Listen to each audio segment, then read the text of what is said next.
പലപ്പോഴും നമ്മുടെ സമൂഹം മൈഗ്രെയിൻ രോഗിയെ കാണുന്നത് ഒരു കുറ്റവാളി എന്ന കണക്കെയോ അതല്ലെങ്കിൽ മാറ്റി നിർത്തപ്പെടേണ്ട ആരോ ഒരാളെന്ന് കണക്കുകയാണ്. കുടുംബത്തിൽ ടൂർ പ്ലാൻ ചെയ്യുമ്പോൾ, കുടുംബത്തിൽ ഒരു ഫംഗ്ഷൻ പ്ലാൻ ചെയ്യുമ്പോൾ എന്തായാലും നീ ഉണ്ടാവില്ലല്ലോ, അതല്ലെങ്കിൽ നീ മൈഗ്രെയിൻ രോഗിയല്ലേ, അതുകൊണ്ട് ഇതിൽ നിനക്ക് പങ്കെടുക്കാനാവില്ലല്ലോ എന്ന് പറഞ്ഞ് മാറ്റി നിർത്തുന്ന രോഗിയുടെ മാനസികാവസ്ഥ എന്ന് പറയുന്നത് വളരെ വേദനാജനകമാണ്. ഇത്തരത്തിലുള്ള ഒറ്റപ്പെടുത്തലുകളും മാറ്റി നിർത്തലുകളും എല്ലാം ഒരു മൈഗ്രെയിൻ രോഗിയെ ഒരു ക്രോണിക് ഡിപ്രസീവ് പേഷ്യന്റ് ആക്കാനുള്ള സാധ്യതകൾ വളരെയധികമാണ്.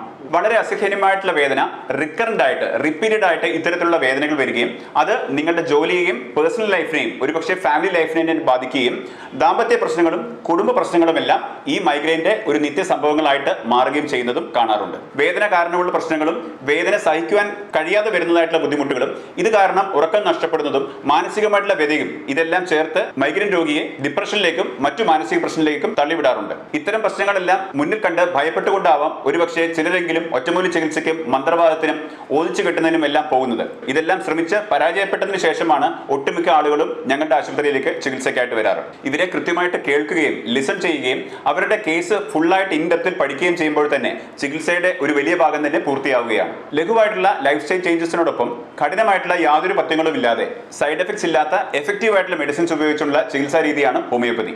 ഇത്രയും പ്രശ്നങ്ങളും വേദനകളും അനുഭവിക്കുമ്പോഴും ട്രീറ്റ്മെന്റ് എടുക്കുന്നില്ല അതല്ലെങ്കിൽ ചികിത്സ എടുക്കുന്നില്ല എന്ന് തീരുമാനിക്കാനുണ്ടായ നിങ്ങളുടെ ആ ഒരു കാരണം താഴെ കമന്റ് ചെയ്യുമല്ലോ.